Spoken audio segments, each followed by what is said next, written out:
घर से नहीं बाहर निकल है अकेले के छौड़ी होलिया में। तोर बाप के राज है की देखते फाटा उठा के ले जाई तो के छौड़ी कोलिया में। के कर दिन भारी हो गले।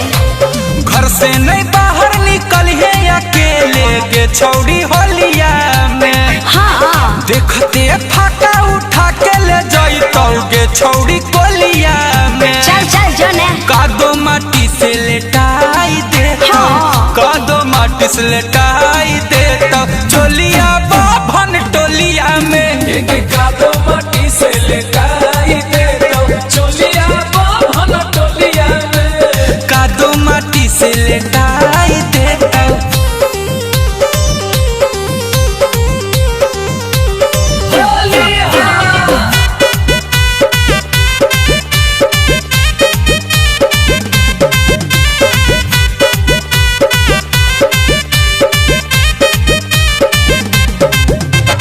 अहिर बाबू साहेब बाभन बसती तीनों है बदनाम सब पता है। केकरो से नहीं डरो है आगे अच्छा? की होता है अंजाम गे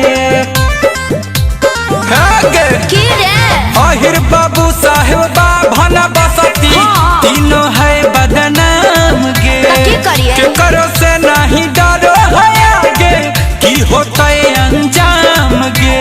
हाँ रे चाहे कतो कर्मी माना ये जान हाँ। चलता नहीं कोनो बहाना ये जान। अच्छा। चाहे कतो कर्मी माना ये जान चलता नहीं कोनो बहाना ये जान। सब डाल देता रंग तोरे चोलिया में हाँ? चोलिया में हर चोलिया में। कादो माटी से लेटाई देता कादो माटी से लेटाई देता चोलिया यादव टोलिया में।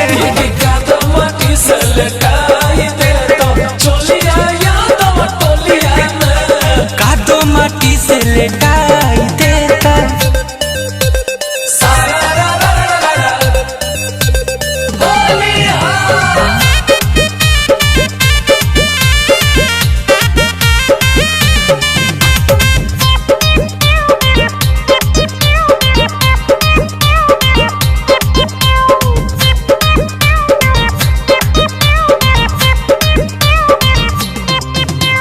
भर फागुन छौड़ा सबके मुड रहो है बन लगे। केतना के समझ गे छौड़ी पिचकारी रहो है तन लगे। भर फागुन छौड़ा सबके मुड रहो है बन लगे। केतना के समझ गे छौड़ी पिचकारी रहो है तन लगे। तो छोड़ा सब की करते रे छोड़ा सब छूतोगे पारा पारी हाँ। डाले खातिर करतो मारा मारी। हाँ। छोड़ा सब छूतोगे पारा पारी अच्छा? डाले खातिर करतो मारा मारी। गुंजना मन फंसाई तो मिठ बोलिया में बोलिया में कादो माटी से लेटाई देतो कादो माटी से लेटाई देतो चोलिया बाभन टोलिया में।